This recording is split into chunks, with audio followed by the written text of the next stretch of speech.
প্রিয় মানুষটা যদি ঠিকঠাক মতো কথা না বলে, তাহলে তার থেকে বেশি কষ্ট এই দুনিয়ায় আর কিছুই নেই।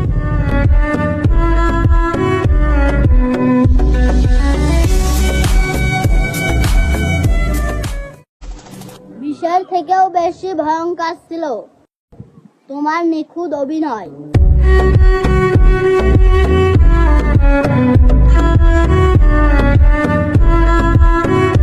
তোমাকে ভালোবাসি শুধু এইটুকুই জেনে নাও, কারণ বলতে গেলে কয়েক বছর পার হয়ে যাবে।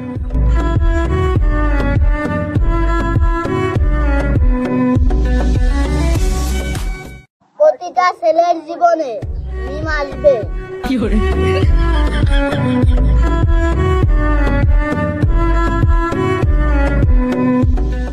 তুমি মিষ্টি, আমি দই।